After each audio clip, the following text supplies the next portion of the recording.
Yo, what's up, everyone? You're tuning in to Layno Pod the LaynoProd podcast. This is episode 6 featuring my good friend and the guest for today is Abraham Chorbajian. So, Yes. Thank you for getting the last name right. yeah, I mean, honestly, I think you're the only Abraham I know, but yeah, go ahead, go ahead and introduce yourself, bro. So yeah, my name is Abraham. Currently a fourth year at UCLA, gonna be virtually graduating in June. Woo, go Uh, Bruins! yeah, go Bruins, yes. We're gonna one thing that I'm actually pre-med, but I do music on this. I do music as a side hustle just Hell to yeah. keep the cool balance of the work-life balance pretty Yeah, well. yeah, yeah. So one thing you can catch me on two of no three of your songs, Yep, baptize and pray for the rich and serve the poor. yep, So yep. the namesakes of your last two EP Yeah, yeah, mini albums, whatever you like to call it. But yeah, yeah. yeah, so three of the songs we were able to work on, and then you also helped me mix my first debut single. So Yeah, yeah, my samba. nice song, but yeah, Yeah, man. I mean, we met through the homie Bosker. So yeah. through it was his birthday, right? That's Yeah, it what was his birthday around 3 years ago in July, and then we didn't really link up until last until May. UCLA. Yeah, I went through because my brother works there, and then No, it wasn't. He wasn't even actually like. Oh yeah, we did meet through UCLA one time, and then the next time I saw you was at Zach's. that's true. And then after that, I would go to UCLA to use the studio and all that. And our love for Travis Scott that definitely like made the conversation go easier. Our love for hip hop, and yeah, I mean, Abraham, artist, producer, singer, songwriter, all that. Yeah, So it's and good. applying to med schools in June. Dude, you're. I don't know how you balance that, man. Like shit. That's a lot of work, but hey, Yeah. props to that. You were getting into production, right? You were last time we chat. You were going through Ableton, right? Trying to learn how to do like hip hop Yes. drums and Yeah, just doing the housekeeping for a the new studio. housekeeping. There you go. Yeah, because it's really fun to see how to transition. I mean, because I did Logic and I was very quick at it, but Yeah. my Mac was it was a mid 2012 and started lagging so much. Right. Like I would rely on the studio at UCLA and working through that to make the songs. So like yeah, my Samba, my Summer One M was all recorded at Zach's, Zach but Z McD. Shout out to Z McD. shout out to Z McD. Yeah, and then yeah, I produced one of my newer songs that I wanted to record and release as a single. And then it's like the fun thing with the quarantine is I was actually gonna go to Z McD's and record the vocals, but then quarantine happened. So like I was just like, oh, I need to start at least finding a way to record tracks here because yeah, we don't know how long. I mean, the social distancing, the stay at home, we're gonna be able to leave soon. I think like we won't. I hope, man. I don't know, I but I hope, hope. I hope no, but it's just from May. I think around May will end, and the end of May. Like there will be some time, but it's like we'll still have to be at home as much as possible. Right, right. Still take all the precautions. I think in Yeah. general it's good in that we're more like self-aware of like things we touch and like things we have control of spreading or not spreading. So that's Yeah, definitely tight. yeah. Like the one thing is, I don't think in the summer we won't be at home 24/7, but let's say we're gonna be at home maybe 16/8. Whatever the math is, that makes sense for it. Yes, yeah, 16 hours, 16 hours a day for 7 days. I think that's how like we'll still be out if we need to have work jobs. I think sessions, we'll still be able to go to them if it's like less than 10 people in a room. Yeah, But yeah. general like going out, beaches, summer plans, yeah, that's not really happening as much. Exactly. Yeah, So I hope that yeah, in the time being the next month or two that it comes to a point where it's like when I was in Korea and Japan, right? Like people were still operating, but like everyone like had masks on and you know, well, they couldn't really like not gather in a group of more than 10 because like the whole city is just like all dense, you know, it's like New York. yeah, But I think it'll be cool to do that. Like I'll be able to hang out with some friends or get food, but you know, we'll all be still wearing masks and you know, like we it's gonna be a while until we like do one of those, you know. I mean, I'm still cool with just doing this. Just as long Like, as we wash our hands oh constantly. yeah, Yeah, like yeah, it's yeah, yeah, yeah, as long as we just know what we're doing. I think like yeah, life is not gonna be this as much as the same for the next couple. Like it's weird. Like I'm graduating. I'm thankful I'm graduating because yeah. I don't even know what's gonna happen with the fall semester. Because Right, right, like what is gonna happen with classes? Like I mean USC. If I tell you like most of my classes were around 200 people, right. 300 people in one classroom. It's a scary thought because it's like, can 200 people congregate together by this fall? Is that what's Exactly. because you can Right. see like with the industry, with touring industry, live concerts, live Yeah, events. Yeah, it looks like until next fall it may not yeah. happen. I heard We'll about have that. Yeah. so it's gonna be very interesting to see like what happens with other like what's gonna happen with universities. Like, will they be able to congregate like that? It's gonna be if live shows don't happen, what's gonna happen with lectures or something like that? It's just very interesting to see what's gonna happen. Everything is just taken day by day. Yeah, yeah. With and shout out to Gavin Newsom for the way he's been handling everything. Like it's spot on exactly. Like he's taking every preventative measure to make sure that like it could have been worse. Like what happened with New York is a very bad it was a very bad issue. Right. Like it got really bad really quickly because we weren't because it was stay at home wasn't as enforced as it is Right, in right.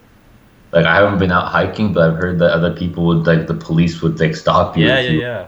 on certain tracks, and that's like it may seem extreme, but it honestly has been working for California. Yeah, it's for everyone's benefit, I think. So, Yeah, the least we can do is just chill for a bit. yeah, Just but still stay productive. I'm still getting a little insane not being at home, like not just being at home all the time, because my schedule always revolved around being jumping around campus or jumping because I commute. I've never lived on campus, so it was always driving around, making sure I was busy by going different places, always not being in the same place for a long time. Now it's a completely different shift. You have to be.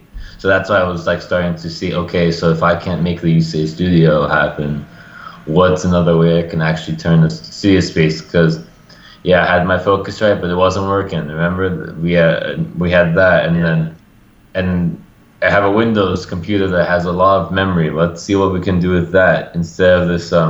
Yeah, because yeah, it's i7 processing. You know it works. It's gonna process well. So transition to Ableton, it's gonna take time, especially with now these classes just being mostly busy work. So it's like that fills my time a lot. So, but other than that, I think there's gonna be a good transition between I don't know what's gonna happen this summer. I think I'll have a lot more time for just music. With classes, it becomes a burden just because you have to be really you have to be self-disciplined in making sure you read the textbooks, making sure you do the online lectures, making sure you do the assignments. Because a lot of what they're doing, I mean, you've been out of school, but like what's happened is with UCLA specifically, or I think other schools too, from what you see on Twitter or Hmm. Zoom teams for self quarantines, Hmm. you'll see that it's mostly busy work. They're Really? changing. Yeah, so it's not like you go into class and you just kind of listen to what's happening and just go home and just embrace it. You have to since there's no classroom time with the teacher. They're like, oh, let's just have you do work. So Damn. it's like That for like sucks. my yeah, it sucks. I mean, it's more self-independent. Like what happened with one of my classes was the music industry class I was just taking for fun. 'Cause this was my last quarter. Like my schedule comprises of so one class I need to take for a major as a psychobiology major was a comparative psychobiology class. Then an elective class I need to take so like a psychology of addiction, which was already online. And then the third, there I was just I need those two classes to graduate. I'm like, nah, I'm graduating. Let me just take some fun classes that were like, yeah, I've only go to UCLA once, so let me just make it fun.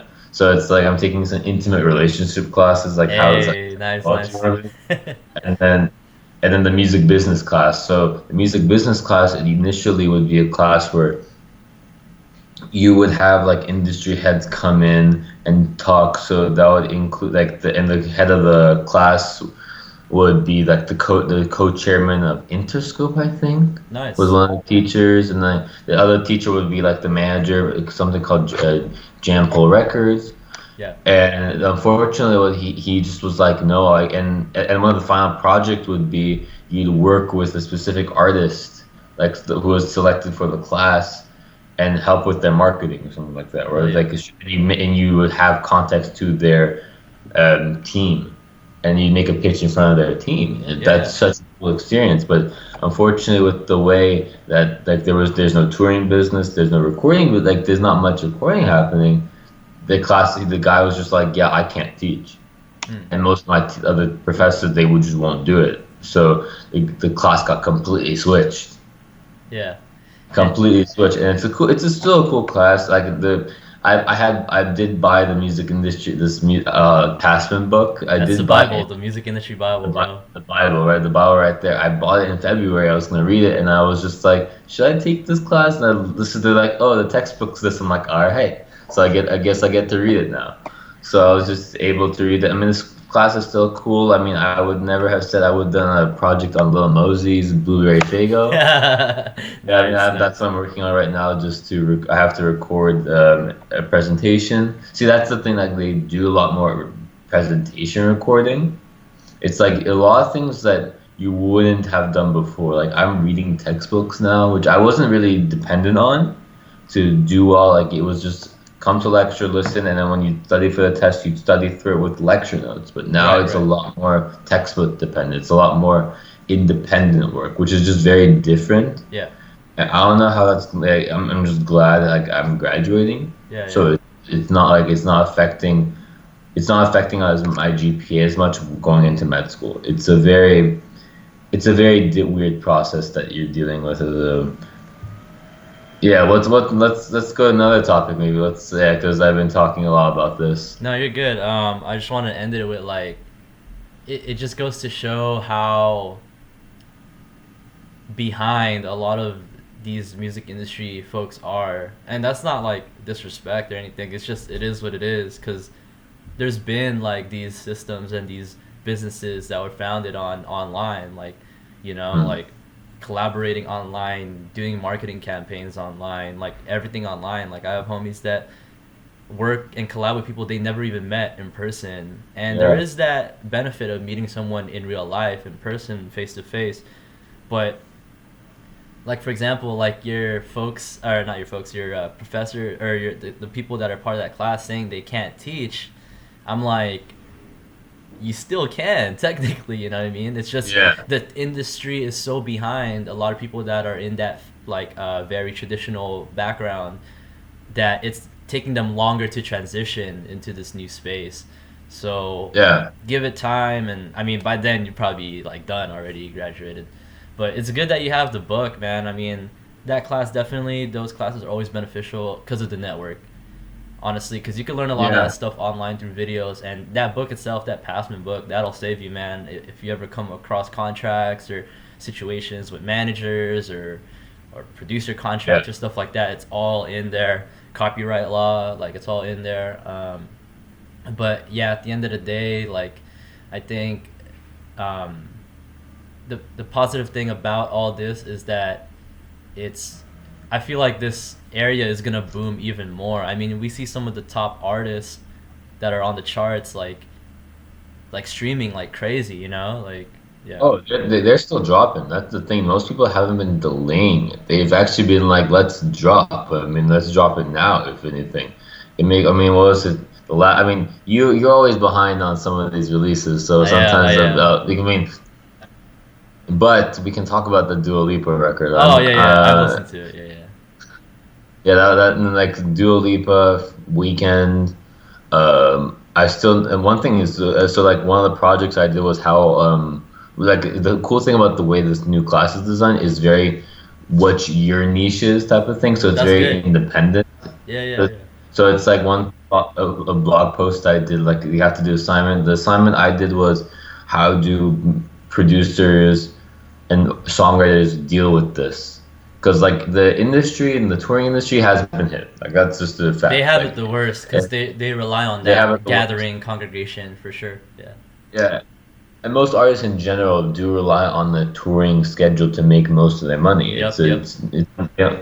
So, but then like the songwriters and producers, they're still collaborating. They're still Yeah, sending each other things. The one thing is like the one thing I do miss is the vibe. Like the vibe in a in person studio session is so important. I mean, we know that Like when we we can collab, attest. we always prefer meeting in person, you know. So Oh yeah, like I mean the vibe really sets the mood for everything. Like I remember the first time I went to Z McD's. It was you at first of all I remember messaging you. I was on campus. I was finishing my day. It was a really long day on campus, yeah, and yeah, I'm yeah. like, yo, you're like, yo, I'm gonna be late. I have to. I came back from work, and I'm like, wait, can I just like chill at his like studio, just play around? He's like, it's not like that. It was, and I didn't realize it was like an apart. It was like Z McD's apartment. Yeah, yeah, yeah. It's a home studio, but he got that shit set up, man. Oh, no, he has that shit set up, and it's like we went. I mean, yeah, the whole song was just like we didn't really think about what I was gonna do. Like, I didn't even hear the song before. We were just like, yeah, let's see what you can add. Let's see. And you were just showing Sir Pray for the Rich just to see like what we can do. I'm like, and I think well, yeah, I heard the instrumental. You're like, yo, like I was just making this. Just it was raining outside. I was just made this beat, and then it's Dude.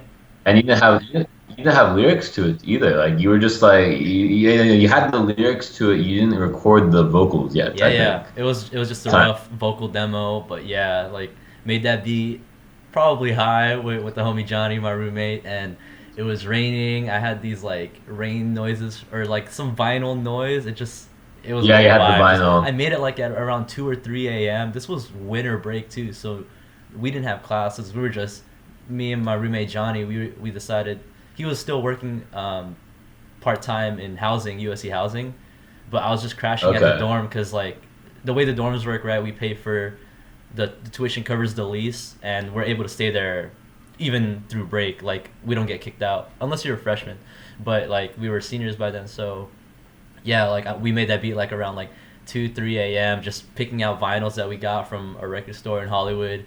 And yeah, that sample came about, and it was just such an unorthodox beat, like very dark. So it's like you were just I was just playing chords to it, and then you were sitting in Zach's director chair, and you're like, wait, do you know what I really want for like to end this album? Like, I want to like have a beat switch, like, and it was just it was like Kanye shit, but we Yeah, was that just sitting runaway, into like like one yeah, yeah, runaway, ding, yeah, ding. like Yeah, yeah, run. It's yeah, like, yeah, can that we do one some note. runaway shit? Like, fine, like, and then yeah, the one thing you only told me was just listen to Travis Scott's Birds. And I was around the village just chilling, and I was just like listening to birds. That was my first time at the village too, and like I mean USC, I'll give you that the village is so much nicer than Westwood, honestly, but it's newer. That's why. Yeah, yeah, yeah.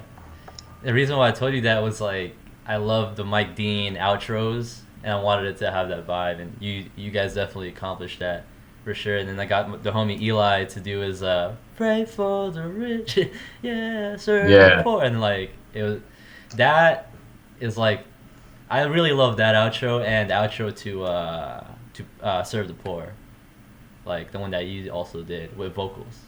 Like yeah, those are two some of my favorite outros from like the recent stuff I've done for sure. Yeah, yeah. Just call me up when you have your next project so I can write yeah. another outro, right? Speaking of projects, man, like you know this year I think I told you I'm focusing mainly as a producer. Yeah. Right? Yeah. One of my homies, he hit me up. He's like, "Yo, can you do a verse on this?" Because he made a beat out of one of my loops. Shout out to Akif.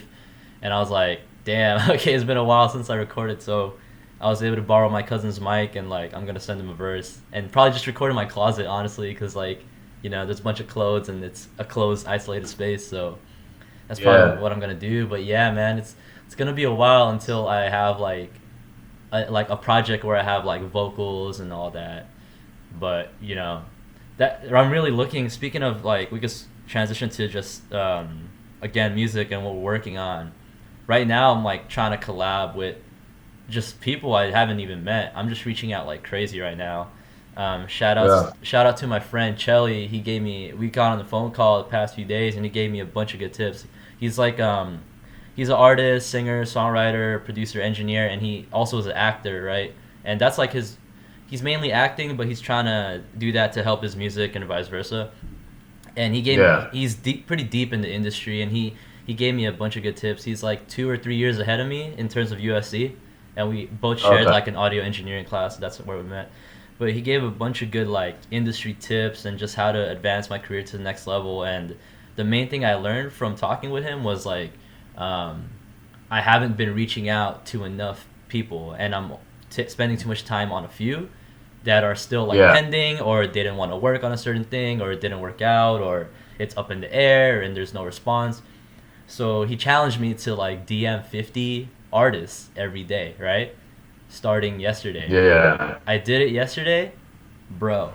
At least 10 of those people I really F with, right? The other 40, they're okay. Like, I see us working, but like, those 10, they're like really dope, man. And out of those 10, maybe like 3 or 4 might actually go somewhere. Either I'm mixing or mastering their stuff, or I'm producing for them, or we're collabing. So it's like, that's crazy. Like, and I'm trying to do this for a month straight just to try it out. So after this chat, Oh I'm yeah. gonna be DMing again 50 artists that I F with. So it's gonna be interesting, man. Like, just doing that part of reaching out and putting myself out there. So, and I got, I mean, yeah. yeah, Yeah, I mean, the one thing is three or four artists is better than no yeah, artists. exactly. Reach it if you don't reach out. Exactly. And if I'm calling myself a producer, like, I should be collabing more and producing other people's and not just my own stuff. Even though I Yeah. always prefer doing my own stuff, I think working with others, if, for example, working with you, really teaches me new things, and it broadens my skill set and my sound. So, yeah. Yeah, I mean, the one thing with just me, I mean, it's yeah, you just have to keep looking for who. I mean, yeah, you don't know where you go with like who you meet and who you're like talking to. It's like you just kind of just need to be open to who you'll just meet. It's a one thing is like, yeah, it's like even like that one birthday. Like if I hadn't gone to that birthday dinner, would I have my song? But I don't know. That's true. But I have like it's no because like at the time like I had all because I for my background in music it was my first piece I ever wrote was around when I was 15. That was just piano, classical, contemporary shit. That was just like and it's a good piece, but it wasn't like it was the start. And then I just was able to just write more, and then it went to a point where there was a one song I wrote for a mass. Like I was supposed to take a whole mass Yeah, yeah, yeah. and like switch it up. And then one of the songs got picked to be performed. So like yeah, Kanye wasn't too special when he was making mass music for. But that was my first time writing lyrics or something. I wasn't singing on them. I was refused to sing on songs for a long time. Like it was Right. just like I wanted to just like write music. I wasn't. It wasn't. There was no direction to it. And then once you start meeting a lot of people, you get a sense of direction of where your sound is going like what you're doing. I don't know what this real spark. Well, I think yeah, meeting you was definitely a big help to like where my sound should go. Like it was like once we met in May, like we were doing serve pray for the rich. Yeah, yeah. Then it was like okay, I know my niche is the keys. Like there has to, like I have to keep working on those keys. But then also I think the public piano on campus Yeah. just I've been working with a lot of people, just seeing who you meet like.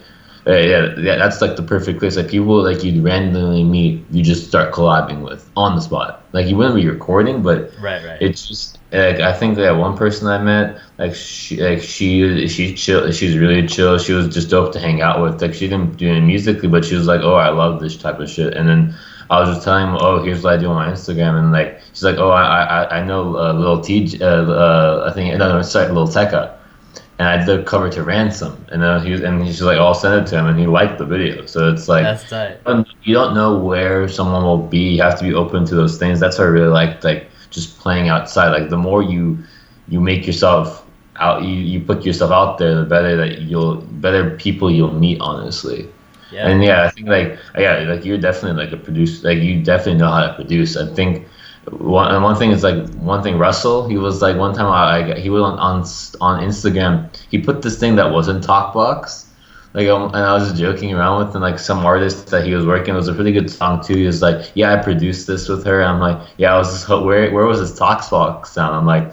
He was like, yeah, it's like, yeah, I wanted to, but it was like, I'm messing. I'm like, but it was, he said, but it was good to do something on a different style because it does help your artistry to work with like different people. So I think that's definitely where you have your niche where it's like you love the Kanye, Travis Scott like with that production. But it's like once you start working with other people, you'll be able to like man, my ensemble is a different vibe from like what you usually produce. For Like, I sure. mean, you did my vocals, and you were helping along the way with like how to make the track better. So it wasn't the Travis Scott thing. Like what we did with Baptize and Serve the Poor was very different from like what I was doing with my own singles, and that's where it's like you can serve like the artist with what you like with what they do, but you can also in the long run too, if you make an album, you can be like, yo, I'm doing this thing. Exactly, and I think that's the beauty of collaboration is like one, like you said with the piano example, you're literally putting yourself out there. Yeah. Like right now is like I'm doing it through DMs, right? But you at the time pre-quarantine, you were actually out there. It was like a jam session, open invitation to anyone, whether or not they're experienced with music, whether or not they have choose to have a career. It has that human element of like I like music, you like music, and there's that connection. And I think connection is all that matters, and everything else as a result of that is just like a byproduct. Like if that ends Yeah. up becoming a hit song, or that just ends up becoming a cool like, hey, I met this person because we met at the piano in the middle of campus. I think that's beautiful, man. Like there's a sense of community around it, and like that's always what I'm trying to do. Also, like even with this podcast, even when people I reach out to, like at the end of the day, I want like to build a community of where people can express themselves. I mean, I figured that's what's like more rewarding to me. I think it's money, I think it's fame, but like I think it's more of connecting with humans, other humans from all sorts of different Yeah. backgrounds. To me, that's like way more fulfilling. Yeah. Um, Like one thing is so I started going to like the public pianos, they would be around campus starting my junior year. And then there was this one. It was around like yeah. I mean, you came by one time. You filmed me. It was very fun. Yeah, but it's like there was a certain group of people who would always be around that piano at a certain time, and we would just jam for a bit. And then two of them graduated or something like that. But like the reason why I had to start singing more, I think, was because I was able to be more flexible with the singing.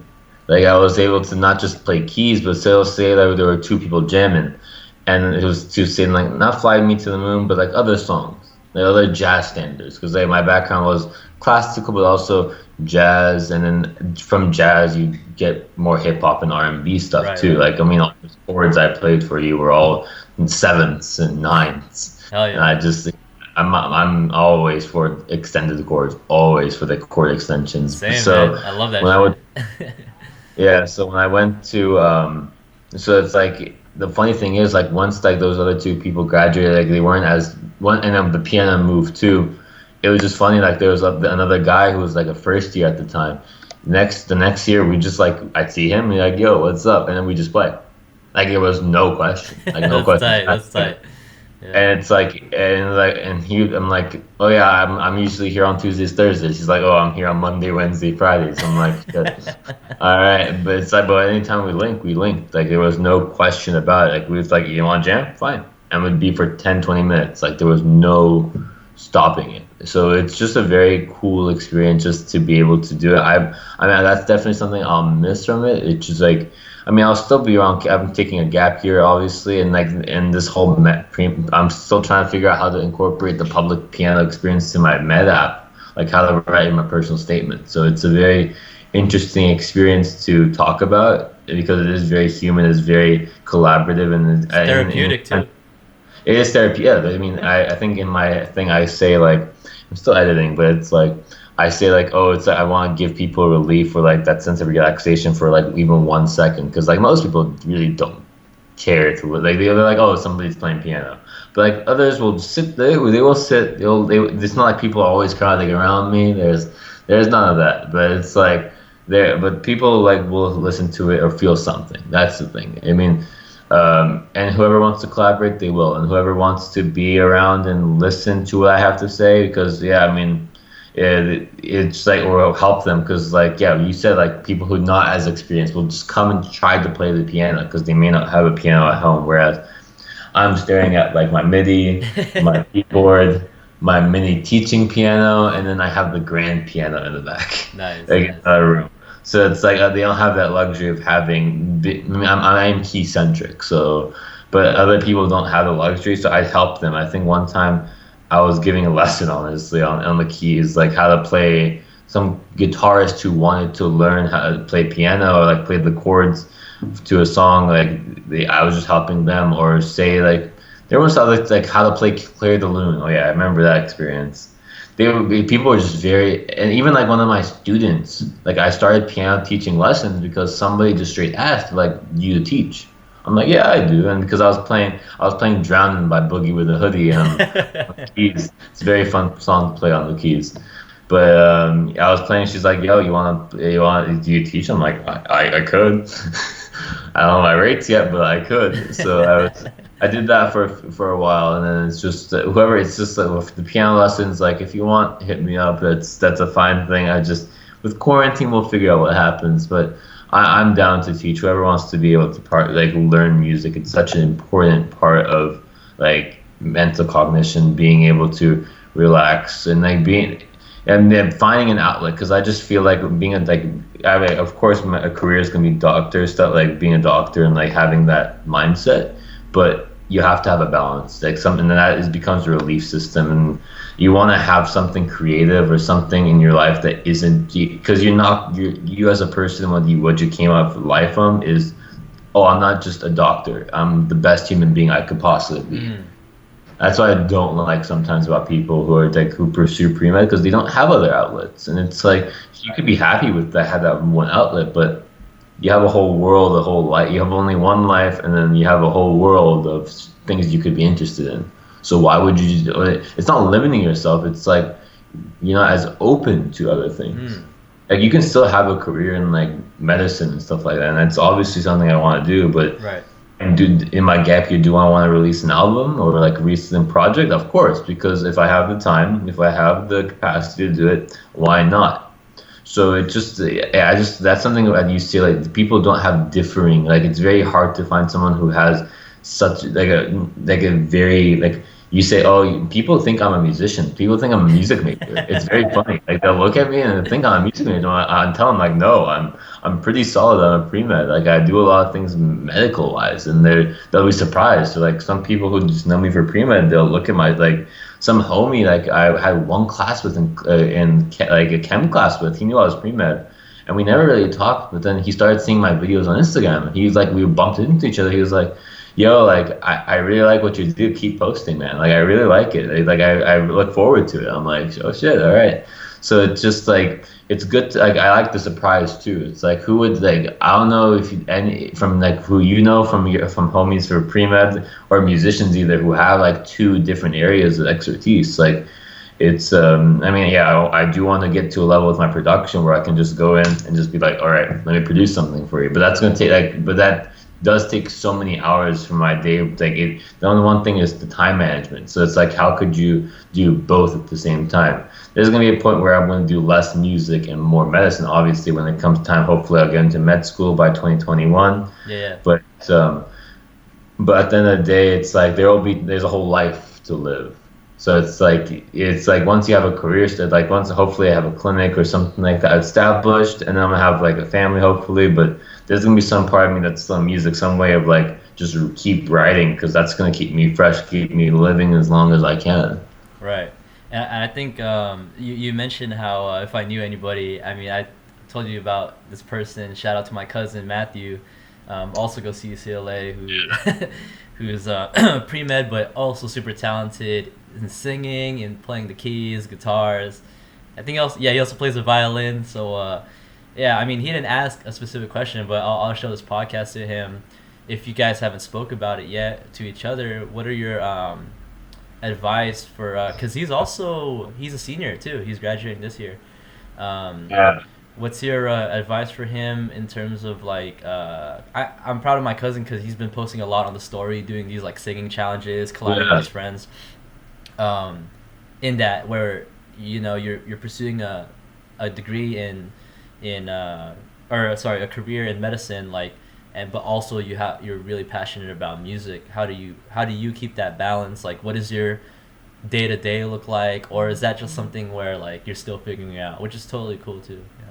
I mean, it's gonna change when you graduate, of course. Like for me, it's like if I would get in my gap year, I'm still solidifying what I'm doing exactly. I don't want to say anything, but it's like, I mean, for the gap year, I'll have much more time. But when you're a student, so you have your classes, and then it's very easy to say I don't have time for this, Yeah. whereas I want to make time. Mm-hmm. It's a very big difference. So 100% it's agree. like, Yeah. yeah, so it's like I had a busy schedule that day. I could have said no to going to Z McDee's. I could have because I was because my schedule on campus is literally from 6 a.m. Like I'm waking up at 6 a.m. driving to campus at an 8 a.m. Even if I have like an 11 o'clock class, I have to get up around 7 or LA 8 just traffic. Yeah, yeah. because LA traffic. As So well. like my Yeah. days always started really early. And so and I never like if I was on campus, I made sure every single hour was filled. Mm. So it's like so on a Tuesday, like my schedule would go from like I was telling someone it's like I wear contacts and like when I wear contacts, I would wear them in the morning and then I wouldn't take them off until like 10 p.m., which is not good because but it's like I can't just wear glasses like after a certain while. I'm still active. I'm still meeting with people. Like my face has to be this way. Like it has to be has to still have my contacts on. Yeah. So it's like yeah, but like the fact that my schedule ran from like say 6 a.m. like I'd be up till 10 p.m. and then I'm a night owl, so I have all my working and like music. I mean, hell, like my samba was written like at 2 a.m. All my songs are written around 1 a.m., 2 a.m. Like that's where the best ideas come from. But it's you have to make time for it. It's like I don't know who else has a busier schedule than I do. Like if they do, props to them. But it's like you can make time. You have to make time. It's very easy. There's a thousand ways to say like there's a thousand reasons to say no, but you can like you have to find one reason to say yes. Mm. That's like the biggest thing. I mean, I would sit at the public piano every time I had a break. I'd go. Like my class would be around the music, and you've taken those walks with me. The music building all the way to the bear. Like it would be at That the whole bear. hill. Yeah, yeah, yeah. Like yeah, that seems like half the hill. Like that's like it's a crazy amount like, on campus. There's even like a better piano. Like there's three pianos on the hill. Like and there's like practice rooms and stuff like that. The one thing I'd say for another advice for someone who wants to is make time to connect with people. Yeah, that's I'm important. sure that it's hard to because it's like you want to put priority classes, but you have to get good at your classes. I think it's not UCLA. It's not just you, and especially in life, you have to have a better mindset, not better grasp on knowledge. I think Mm. it's like when you're approaching a test, it's yeah you have to just get better at studying. It's like because then you're really compacting your time and your abilities to be able to be more effective. I feel like sometimes with like pre-meds, like they won't have as effective a skill set Mm. like yet when they come in, and so it's like it's not as efficient. Like they feel a need to study literally every single detail, and you could do that, but if you understand the key concepts and that if you're able to be more efficient with your time, you'll have more time for other things, and it'll make you better that you can do it's that you can do more with less. And that's the same with music too. I mean, do I fall folly to like not being producing as much during this time, like because of classes? Of course, like that's just I am taking 4 classes, but that's just because I'm like, when am I ever gonna take classes again? Like when I was able to take intimate relationships or music business, and then even my addiction classes is not that bad, but it's just yeah, you just have to find the time. Production does take a while to like you have to be grinding if making you have to have like at least an hour a day. I'm still trying to carve out that time to see where that fits into my life. Right, right. But it's like with like if you play something like with Matthew, I've seen his videos. He sings, so it's like you're singing. You have to be singing a song. You have to be doing something along those lines. Like I need lessons to make my voice better. Like it's very hard. It's like so. And that's something I'm thinking about. Do I learn an instrument just to be more versatile? Because like for me, it's not like I don't think of myself having a career with music per se. Maybe part time being as a songwriter, producer, maybe releasing tracks here or there. But it's not like that's my main source of income. Right. It's not my main path. Right. So That's totally fine too.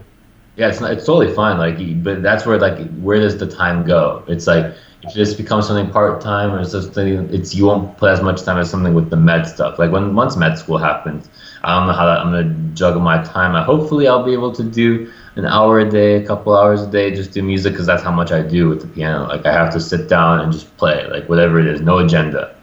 Because Right. you'll make an agenda once after. Right. I think all that you said, like I have like three things to say to that, like three key concepts that you touched on.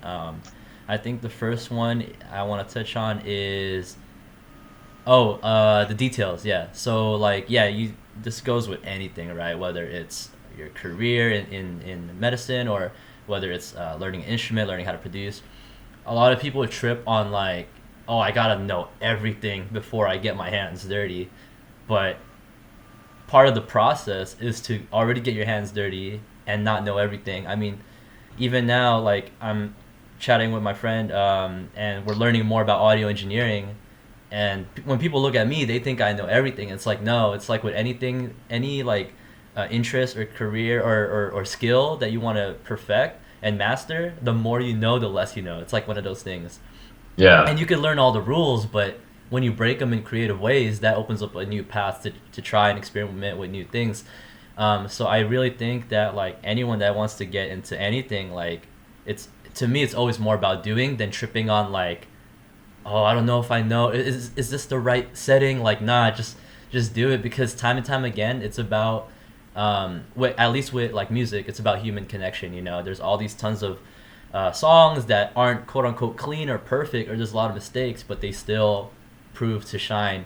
The second tip I want to bring out was the counter argument to that, which is in order to do get good at something like singing, singing is like a perfect example because I truly believe anyone can learn how to sing. Like Yeah. it's not like I mean yeah, some people are born they're like prodigies, they have a certain gift, but you could really take someone that doesn't know how to sing at all and really train them to be amazing because your vocal folds and all that whole system, it's all a muscle, and it's like working Yeah. out. It's like you just got to train it consistently, and the more you're familiar with that muscle, you have that muscle memory.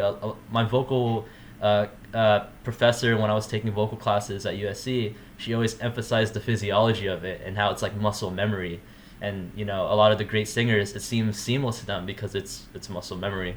um, so yeah, it is good to practice every day, but yeah, that brings my third point where it's like if this isn't like the main thing you're trying to make a business, that's totally fine. Like it could be your hobby and that's totally fine as long as you know that what you're doing it because you want to and not because you feel like you have to, or you know, there's always a lot of pressure, especially in like music and art, to be better because you know there's a lot of expectations. We compare ourselves a lot to people that are better than us and our peers, but at the end of the day, it's like you got to make that choice if you want to get better at it or not. And if you do, you got to know that this is like a muscle, right? You got to do it every day. You got to do like a workout, but always know that when you're doing it, to have fun with it, because people can.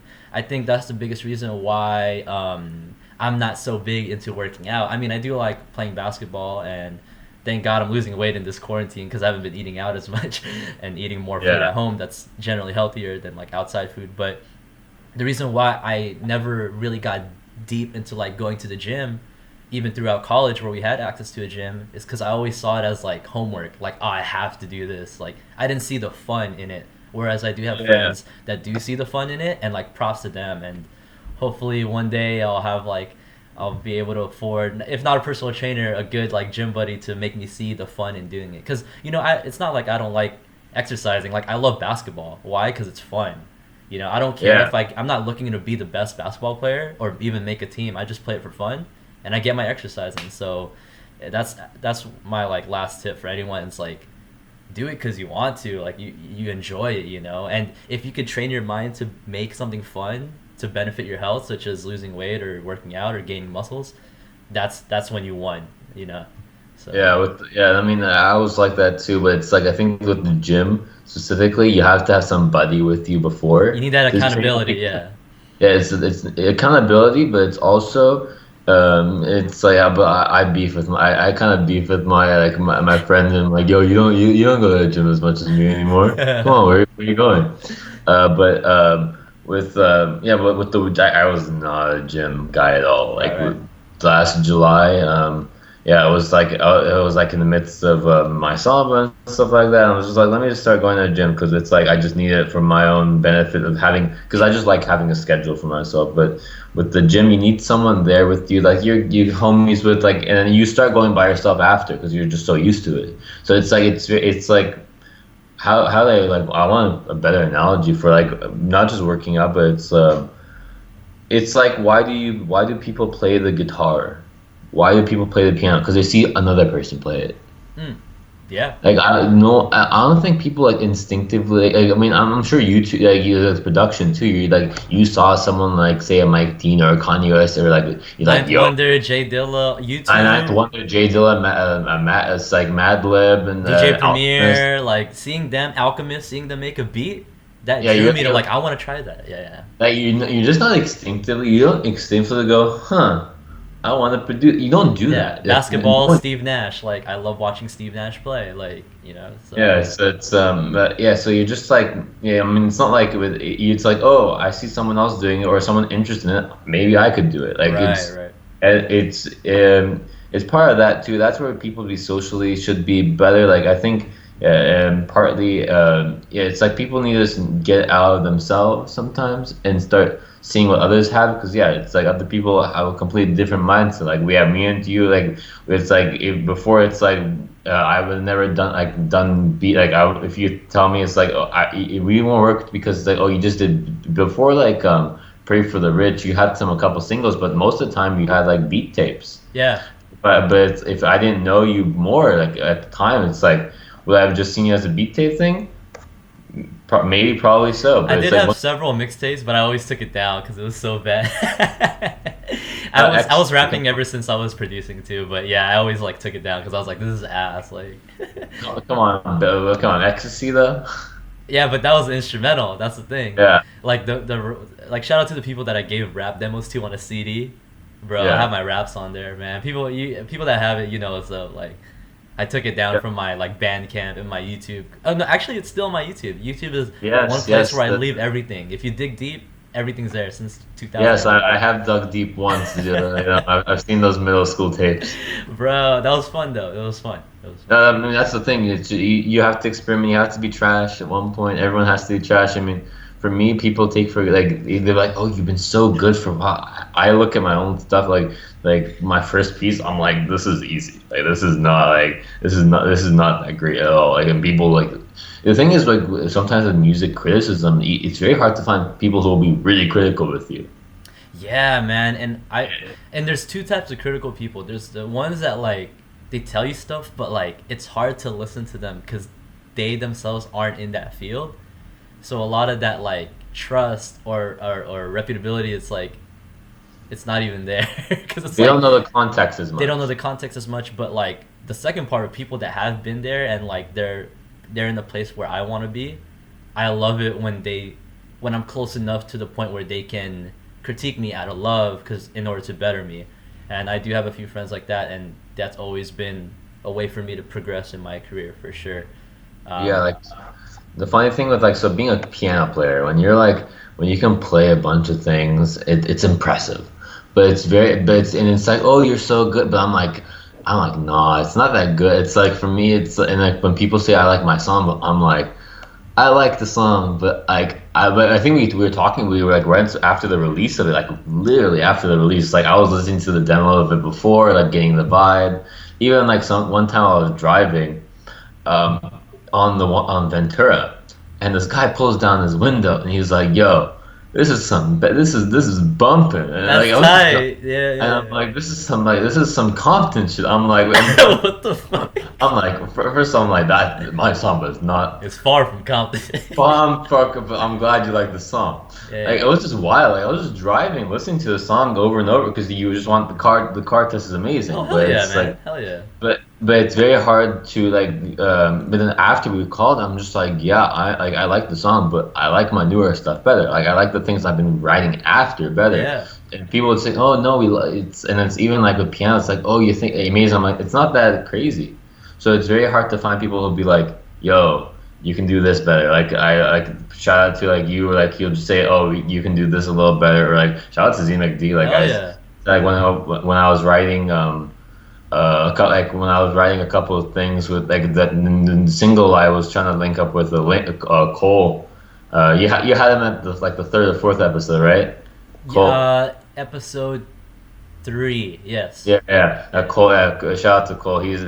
I'm down to work with him once this whole thing's over. It's No, and hit also him up right. I'm telling you, after this, hit him up. He's back getting his shit set up because he just moved back to Louisiana, Lafayette. So, and he's always quick with the verses. I mean, he's working right now, working from home, but still, if he has the time, which he probably does, he's quick with it, man. So, hit him up, yeah. man. Don't wait until this is over. Honestly, if you got Oh no, something ready for him, he'll spit no, over it. I'll hit him up. No, because the beat still needs some. I don't have the vocals prepared for Got it. it. Got it. Got it. Yeah, because you need a vocal. Like, I'm still trying to figure out how the studio. Like the microphone I have. I'm trying to see if that even works well right now. I mean, it's a good mic. It's just like the housekeeping of it all.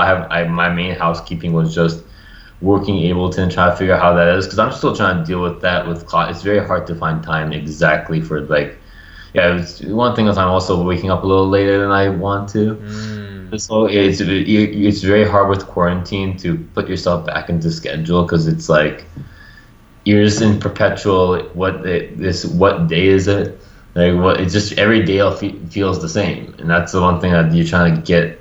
It's very hard even with the schedule. It's not going to feel like every day is going to still feel the same. That's so I'm trying to find time. Like I'm hoping for the summer. Like once I submit the application, I'll still have my cancer thing, that my fundraiser I'm doing. But then other than that, and there won't be much jobs at the time. So like most of that time will be towards music, and then like I'm still learning how to sample, like learning to sample. Like I'll send you some shit when I'm done with those tracks. Or like, and I fixed my buffering issues too, There you so go. I'm good with that. So.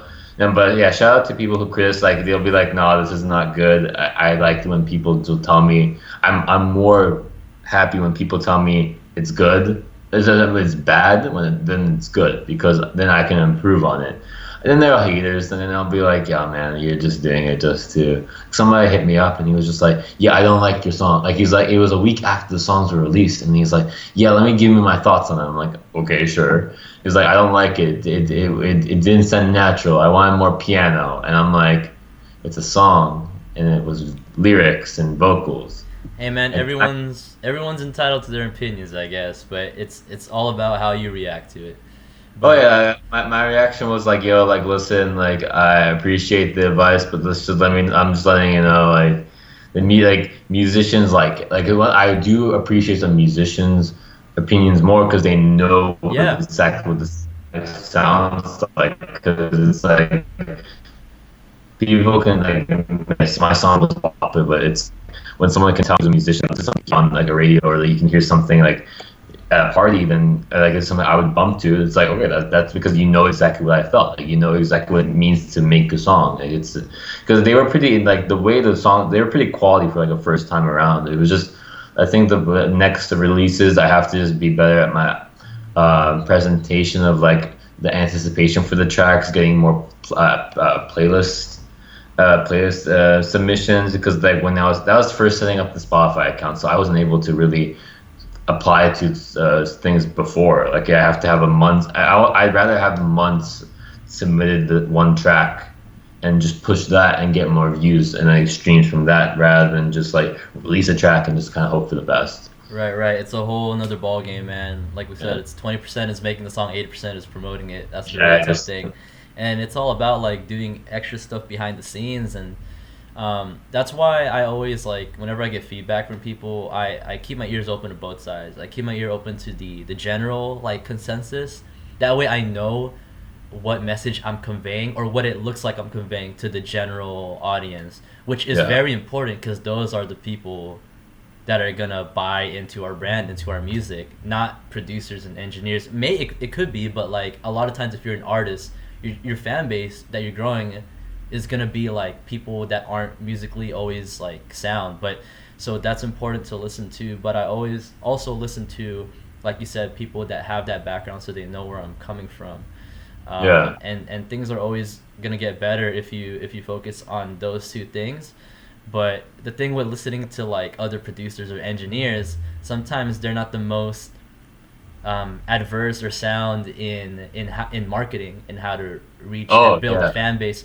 So I try to like learn on that field too and grow that skill set because that's a whole nother ball game. And in general, what I'm noticing is like focus on the few that really like mess with you, and then see how to give them like stuff like content, whether it's music, whether it's stories, streams, vlogs, merch, like anything that can give them value and to buy into you as a personality versus just because like people like I mentioned this in the previous podcast, we follow certain producers, artists, not really because of only their music, to be honest. A lot of it's their personality. So Yeah. yeah, that's like one of the biggest takeaways, and it's like, okay, maybe I shouldn't always be posting my music as like the thing, because like people get that already. People get that I make music. Yeah. What else can I do? And that's why I wanted to do these podcasts, because it's like people can relate to this. Non-musicians, non-producers, non-artists can relate to this stuff because it's humanizing us and not making us feel separate. And Yeah. therefore, we make more connections. Therefore, we're of more value to people rather than just like someone on a playlist, I guess. So I Yeah. try to think long term of that, and every time I work with people and collab, it's an opportunity to grow that audience and connect with more people that you probably would have never reached if we didn't collab. Yeah, I mean, the product is you. It's not just your music. It's you. Exactly. Like I will not work I will not work with a producer if the vibe is just not there. If I don't like I mean, yes, sometimes you have to work with the person because they are like so much better at your production. But if I just see that you're not like you won't get my return. Exactly. That's the thing. It's like sometimes you listen to one song and you like from a person and you're like, oh, I really like it. Whereas if you don't like the song, what's the chance that they come back and give you a second chance? Probably slim to none. Like unless it's like it becomes a crazy song that their friends listen to, you have to listen to the song. So it's I think what the yeah, you as a brand, like think of Tyler the Creator. He has the weirdest personality in the game. Like he has He is. but it's so lovable and it's like his music is so different Hell yeah. now like before it really matched his personality, like being this dark, like funny satirical character of himself. But then now he's like, no, here I want you to know me for this as well, being this introvert, like this crazy beat maker. Like he produced for like somebody from Griselda. I don't know if you know about Griselda, Yo, but hell yeah. And yes, speak. West Side Gun is the new Yeah, project yeah. that came out yesterday. He produced the one beat on it and he rapped on the other, and Tyler's new message is I don't like to rap, like, and he just kind of needs to rap. He's like, I kind of want to do what been doing now with these last two albums. I really love it, and he's a keyboardist at heart. That's why I really like his sound. And hopefully that's the sound I really want to go for, but with my own twist. Dude, I think this is a good time to transition to questions because you brought up Griselda, and like when I first heard about them, I'm like, oh wow, like a lot of people are into like that lyrical shit again, right? Yeah. And the reason why I brought that up is one of the questions I got. This is from shout out to Chief Akif. Yes. That's the homie Akif. He I gotta said, hit him up. "How was that?"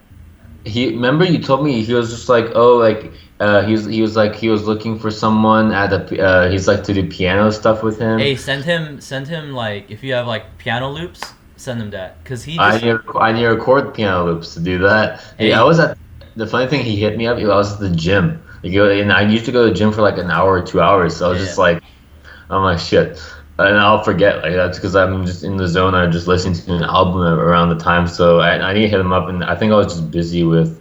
Yeah, it was around January. I have to hit him up. But let's hear the question from Chief Yeah, Akif. it's all good because like yeah, I sent him a loop and he made a dope beat out of it, and now that's the one I mentioned that I'm gonna rap on. That's right. Oh, okay. Yeah, but anyways, he said, "What do you guys think the next wave in hip hop will be?"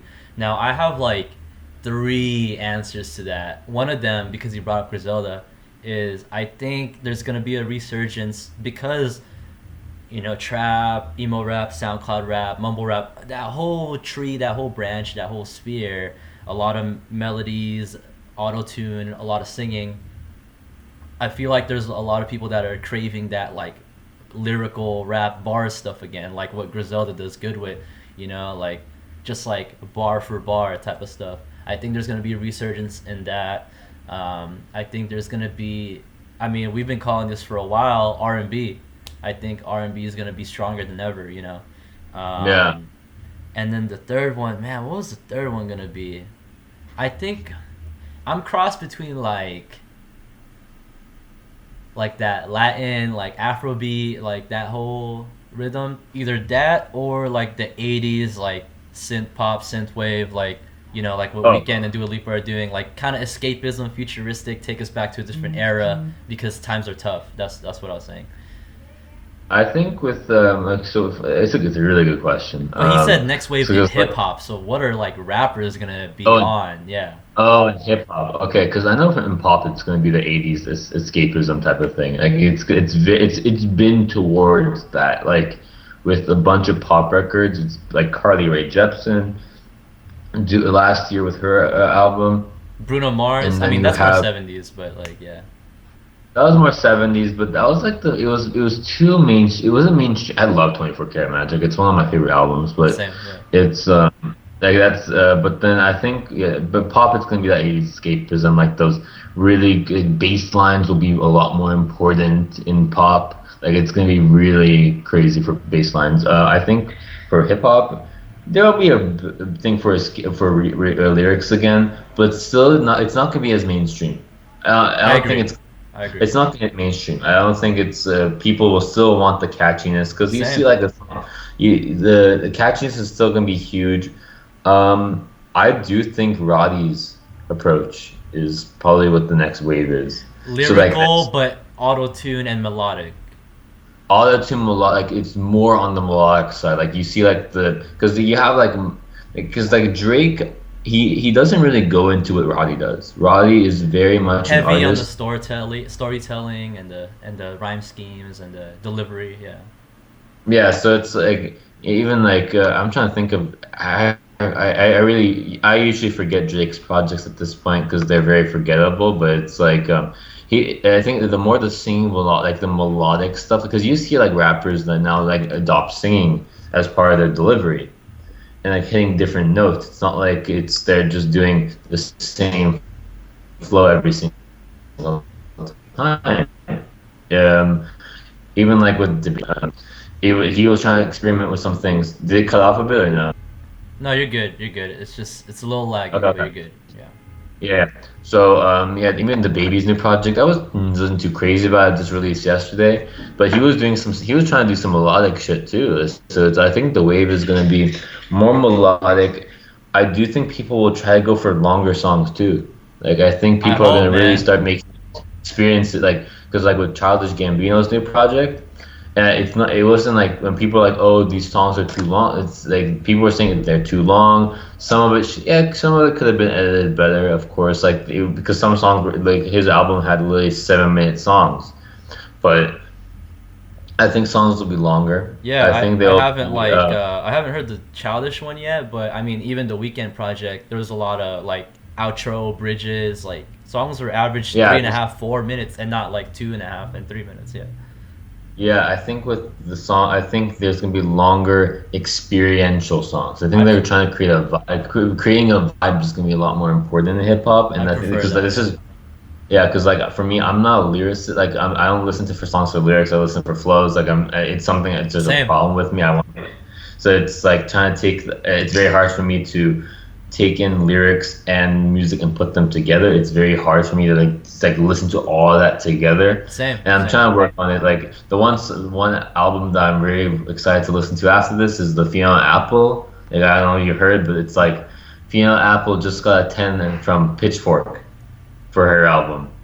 Remember who's the last? Do you know who the last person to get a 10 was? Who? Kanye West with My Beautiful Dark. I mean, Pitchfork. I don't know how I feel about Pick up, Pitchfork, but I see what you're but saying. but Metacritic too. Like it's Metacritic. It's at 100 right now. Wow. It's a very good like sonically how mixing is.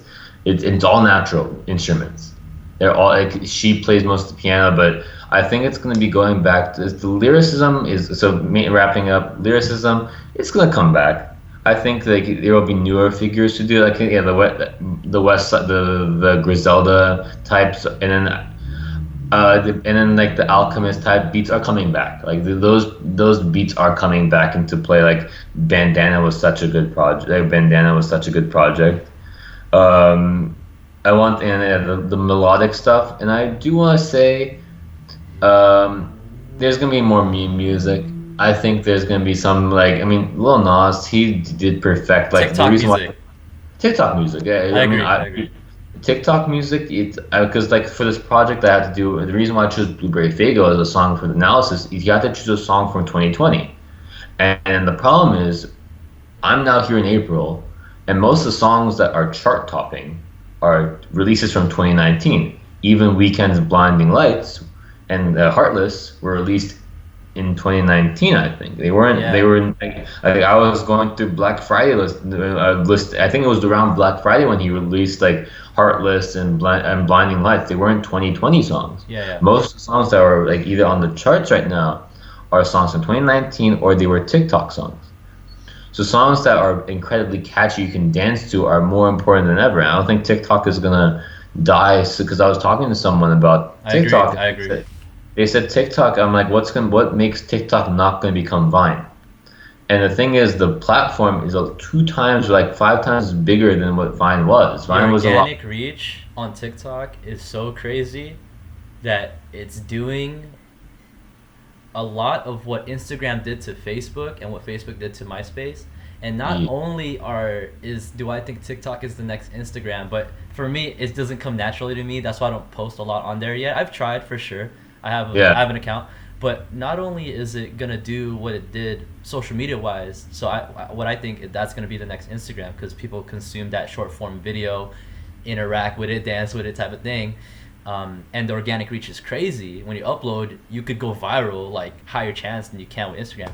yeah, But also, it's a music discovery platform in the fact that TikTok can compete with a Spotify. It can compete with an Apple Music because people are discovering music more on TikTok now to the point where it can compete. It's crazy. yeah. With music, so it's like it's almost, but honestly, does Spotify and streaming a favor Oh, because then, like, if you want to listen to a song, like one song that really blew up on TikTok that then people started streaming was "Sunday Best," which is a song, mm, which is like some happy-go-lucky song that was like usually for like 2019. Here the wrap up, and like it would be that song. And it's like when you hear yeah, it's just interesting how TikTok is gonna grow. I think because like Vine was very comedy based. It was yeah. very comedy platform, and then TikTok's always been about music. Even when it was it was musically and people were just lip syncing, like yeah, but that should no one lip syncs a song. Like, no one posts lip syncs a it's more song. dancing. Yeah, it's more dancing. Yeah, it's interesting how people won't lip sync the songs, but then they'll put their like I mean yeah you'll see like the teens on the have like with some of the dances you're like shit that's like what's more embarrassing like, it's not what's more embarrassing like people who feel it's like when you're posting like something you're like oh I feel confident to post that musically it was lip syncing and usually is yeah it is pretty embarrassing I would never post myself lip syncing or even dancing I'm a terrible dancer but it's like it's weird it's like do people like to post things of themselves dancing and they won't feel as bad like posting something like that or it's like would people more likely do lip syncing it's very interesting Um, it's a huge shift from musically where it was a lip syncing thing Dancing, I feel like is is more popular rather than lip syncing on that app because it's more interactive. You could get people involved. You could get the viewer involved and have them create a video. And also, it's like following steps, right? Like you yeah don't have to be an amazing dancer to do a TikTok trending dance. But not only that, it's the platform itself is going crazy in terms of organic reach. That even though you don't dance, if you did literally piano tutorials, hey guys, 60 seconds. This is how to go across the scale. I don't know, like F minor, right? And you do your little tutorial. Cause you made a TikTok recently, right? I've noticed. Cause I think you no followed me. I have not Wait, made a I thought you TikTok followed me. No, it wasn't you. Oh, I maybe it was just somebody follow you else. I use it for I just look for content No, but you have an account, is what I'm saying. I do have an account. No, Yeah, that's what I'm saying. You made an account, so I haven't posted a TikTok. I haven't used. I don't even know what the camera looks like. I'm telling you this, like, if you, because you could do, it's a video editing app too, so that's how people do all those edits, and they do step by step, and you cut the clips. So if you were Yeah. able to do like daily or weekly piano tutorials, and, but this is the thing with TikTok, you have to find what's trending, and you have to give your own spin to the trend. That's what I was told, you know? It's like a Oh tell, yeah. yeah, yeah. Yeah, So I can perform like I learned a lot of TikTok songs with keys. It's like I have a version of Say So, I have a version of no, not of what, not what songs are trending, what hashtags are trending. oh So, hashtag so if yeah you find like piano or music hashtags, I mean, people do it with cooking, right? There's a lot of cooking tutorials. I'm yeah pretty sure there's a popular trending music tutorial. I mean, people do it with how to play guitar for sure. I bet if yeah you do that, or if you have time in your day to do that, you'll grow it. yeah I've seen people yeah. try If it I, out. yeah, it's my first goal right now is not to be TikTok famous. I mean, Me other people. neither. To me, it doesn't come natural. That's why I'm just like, and this goes back to what we mentioned earlier in this chat. Was like, if you don't feel happy or excited to do it, don't do it. Because at that point, you're just Yeah, forcing it because other people are doing it. So yeah, you got to yeah. get through that step I mean, first. it does work though. It Like, does. It does. there's one musician that I follow, and then he like it's like mutually. There's like it's like a bunch of mutuals through it, but it's like he got TikTok famous from like music he was posting just on. He was just doing it, and he has like 200,000. I was just like, whoa, shit, that's because he was just posting in the beginning. He was posting on his story. He's a musician. He has a band. And I think he's doing pretty well as an artist. His name is Carter Ace. Like he's something I follow on Instagram. He went TikTok, and then I found him. He was just showed up on my TikTok. I'm like, what? Like that's something I find too. It's like my friends. I'll find just see them on my TikTok. I'm like, I didn't follow you. I didn't like know you even had an account. So it's just very interesting to see how that like. Firstly, at the discovery of it, like wow, shit. It's like how do they know that I know that person? I didn't even put my number in.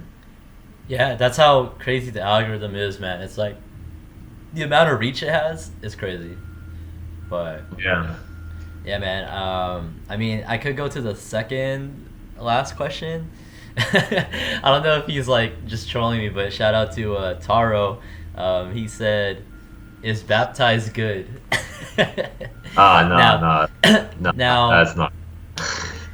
it's good objectively. Honestly, it has the most streams out of my whole project, right? Oh, seriously? That interlude track has the most streams. Yeah, it's at like It? 800 or something. I don't know. It's almost at 1,000. But like, I see why though, because I mean, if you're not proud of, I dig your vocals, but if you're not proud of it, to the very least, David, shout out to David S. Park on the keys, and yeah, shout out to my cousin Russell Groovy for doing the talk box, and shout out to you, Abraham, for doing the vocals. With the Yeah. keys, people really love the piano on that. You know, it's Oh, like yeah. it's nice. What? I remember, no, okay, I mean, we can tell the story of how Baptized happened. That was the first time I ever laid down vocals. Exactly. I mean, It was the first. we could start with how the track came about, which was Yeah, so, so first, like, yeah, I had Lord First already. I had that beat. So I went with David. We went to record it at USC in one of the practice rooms, and this is my first time recording a grand piano with one mic. Shout out to Z McD. I borrowed his AKG 414, which is one of my favorite mics. It's just an all around good, solid mic. And I didn't know much what I was doing. You know, I learned some stuff in my audio engineering class, how to record a piano, where to aim it. But honestly, I was just experimenting, man. And the rough did not sound that good. But because, like we go again with audio engineering, if the song's good, and David played that really nice, I told him, like, this is the key. I think it was D flat major. I'm not sure. Or A flat yeah. major. Play, because I wanted it to be an interlude similar to, like, All of the Lights on Dark Twisted Fantasy. But instead of the Yeah. intro, it would be the next track. This is the key of Lord First. Do something with it. And then he played his things, and I'll be like, that kind of sounds too much like a worship song, or that sounds kind of too classical. And then I'll pick and choose things I like. And then I had that track, and while he was recording, one mic on the what do you call it, on the grand piano. Yeah. When I told him to go do the dun dun dun dun dun, and then like I was in the room and I would go, hey, and I did that on purpose because, like, I don't know, I thought it was a vibe, like, to have my, like, Yeah. it kind of painted a picture, like, it was like a jam session or a practice room where we were just recording for fun, almost like a demo-y type of song. And then we created a whole vibe of that. And then, yeah, you could take it further with your vocals and the Yeah. talk box with Russell, how that came about. Yeah. So then, I mean, it was you were at camp. You're on UCLA, you were campus. right. We were writing to it, right? Yeah. Yeah, no, no. Here's what happened. You were showing me the album. I booked the UCLA studio, and you were just showing me the album. And the one thing I told you that I was just like, here's the thing. David was shout out to David. Like the track wouldn't have been where it was without David. Props He to him. was riffing on the sample for Lord First. Yes, yes, yes. He was using that, and then I was unconsciously doing the same thing. So we were all just doing the same thing. Oh It yeah, was, yeah. yeah, because I mean the melody is the same as the thing, except as the beginning of the Lord First. It's the Right. same sample, like it's the same melody to the sample, but just different lyrics and different vibe. I think what's happened was with yeah. So I was just sitting with you vibing, and then we didn't even know you just wanted me to like play some keys over stuff, and that was I put most of my the keys to that became the outro to thing Serve the Poor. Like most of what I was doing was just playing around with Serve the Poor, and that was like only 20 minutes of like that 2 hour session. But then I was listening to the song, I was singing something, and I was just like, yo, we should do this. Like, and we really like, and you're like, man, I didn't know we were gonna record vocals, huh? And then we just recorded vocals that and I never thought I'd be baptized. Oh my God, take me out of these bad times. Oh, Know that's a that I fun. will be all All right. right. Always Staying on my side. Something like that. Yeah. something like that. But yeah, the bad time. We were like, yo, we should vibe with this, and then it was like it was. I think it was just that one recording. You didn't ask me to ever record again. It was just that Yeah, I one. just tweaked it with some auto tune when you were just doing ad libs like ba da da da da. Yeah. You know, Oh, like yeah. That was interesting too. Like it was like a few. It was like 4 or 5 takes of the song, and we're just like, okay, okay. And then I think the next time I heard it, well, because I never recorded vocals until I came back from my trip from my Euro trip, and then I went into and then it was you, me, and a shout out to Demos, yeah, yeah, Damus, yeah, yeah, yeah. Demus. And you just showed me the tracks. I'm like, wait, who is this?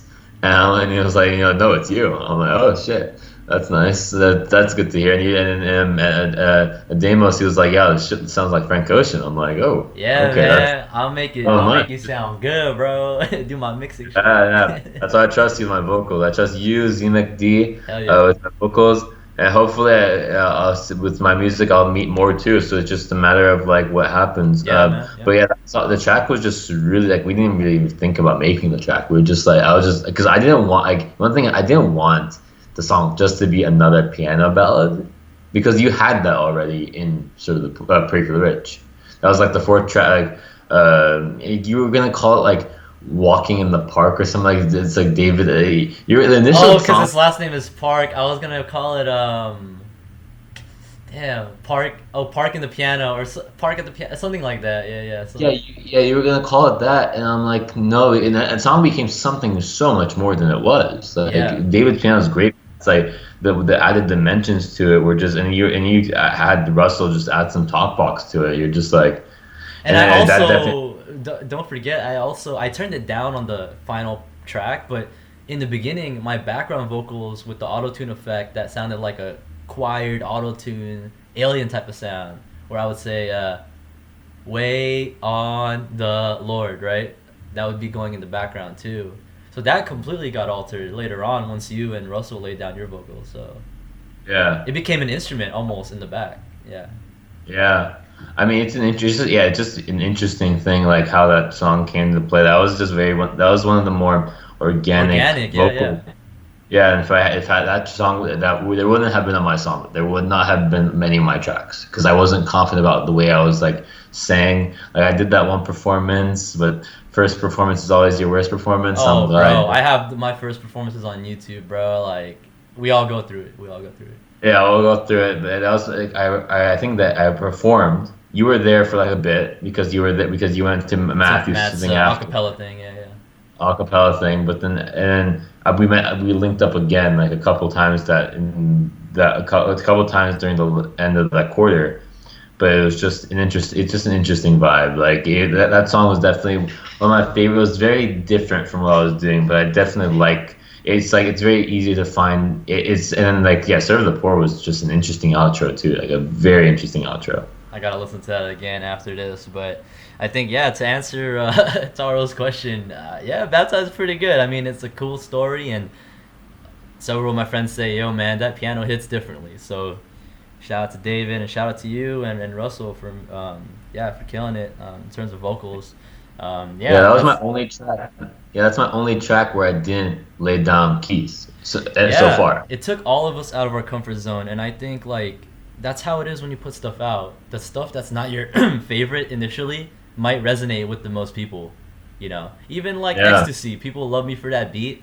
That was not like my main beat I was excited for when I was putting out that instrumental album back in my junior year of high school. Like, that was just like so you never know, and the lesson in that is like put it out there. You never know who's gonna reach. Again, to relate with what you said in the beginning, you're just playing piano. You never know who you're gonna connect with, who somebody that's might have a bad day. They're just hearing it when they walk out of a stressful lecture. Like it might brighten their day. So I think at the end of the day, putting out this music makes us realize how unselfish it is. At the end, it's helping people yeah, around us, whether or not we know it, whether or not we're proud of it. It's helping somebody out there. So yeah. I think this is a good point That's it. to wrap up. We're already at an hour and 20, but is there? I know you got stuff to plug that you want to do. So do you? Yeah, let us. I mean, you could after this, you could send me all your links for YouTube that you want me to put on YouTube for the full version, and any ads or mentions or specific things you want me to put on the Instagram for sure. Let me know. But what are some Okay. things, either last words and or plugs of stuff you're working on, or things you want to say, or people you want to shout out? Just let them know, right here. Yeah. All right. So I mean, shout out to you for making this happen. I mean, Thanks, uh, man. yeah, this is like probably one of the earliest I've gotten up this week. So Yeah. That's late, bro. But hey, man, it's all good. It's all good. yeah, yeah, but it's just because I'm a night thinker. It's just very hard to. I mean, final words. Yeah, if you want to link up, let's link. I'm very down to like. I mean, if you send me something, if anyone sends me something, I can try to figure out some things on the Able. Like I'm still working through Ableton. If anyone has Ableton and can help me out, that'd be great too. But also what's yeah, so what things I'm doing for other upcoming projects. So I will be doing a cancer campaign. So I'll be Amazing. leading a camp.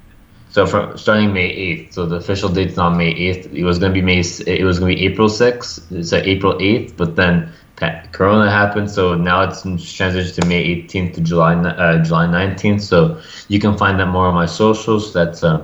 And you obviously will put my socials too. It's going to be at Abraham underscore Chorbajian. How do they Uh, spell that? Just real quick, and we'll have the link. But yeah. yeah, but it'll be at Abraham underscore Chorbajian. Right. And then I have my stuff on Spotify. There's that. It's my two songs, and I have an appears on with for the two tracks. I'm not. I don't think. Am I Well, listed? two projects.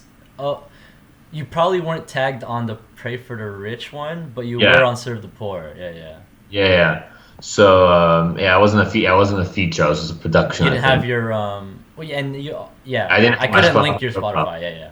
Yeah. So But they should still listen to it. Yeah, yeah. yeah, Yeah. I should still listen to it. Yeah. Yeah. If you like outros to Layno's projects, their product. Yeah. They're mostly all of them have been just me on the outros. I think too. Right. Hell yeah, Yeah. man. At those outros. The biggest and yeah, I think just the biggest takeaway is if you find something, just do it. And then yeah, if you want, yeah, I'd love to collab and because I have a year, and if you want to be part of a project, the project I'm in mind to do is a like this almost not it was gonna be a graduation project, but then a lot of things happened. But and I just didn't have the equipment to do it or the time because this Corona thing was supposed to be a time to like go to I had the studio booked every single week. I planned every single thing to be there for like hours on end. Hey man, you But got your home studio and still put out that project. Remember, I tried to put oh out yeah, Serve the Poor graduation. It didn't come out till December. Oh no, but I have that recording. It's gonna be recording from there, and it's I mean, I have a gap year, so it's like hopefully before hopefully get into med school, go and figure out what happens with that, and then before I start like that, I want to be able to release. So it's like I have a good timeline, so like around August 2021. So I have a good year to keep producing. Obviously, producing with you, producing with. I need to link up with. Demos. Yeah, yeah. We have to make some neo soul progression. So if he hears this, yeah, we gotta do it. And there's some other thing I'm still want to work with Z McD. And yeah, Cole, yeah, I'm really down to meet with to play with Cole too. So it's And gonna. Akif, man, send those Let's piano send it recordings. to Yeah, yeah, Keith. I'll figure it out. It's just once summer hits, it's gonna be a different vibe. for sure, man. Yeah. So thanks for that. Thank you guys for tuning in. Again, with all these podcasts, I don't know what I'm gonna call it, but we'll definitely title this. We talked we talked a lot about different themes, so we will touch on it. And yeah, make sure to follow Abraham Chorbajian, good friend of mine, good collaborator. Check out his music. Check out our collabs on Pray for the Rich, Baptize, Serve the Poor, and a lot more stuff coming out. Thank you guys for tuning in to episode 6, featuring our guest again, Abraham Chorbajian of Layno Pod the LaynoProd podcast. All All right, right. peace out.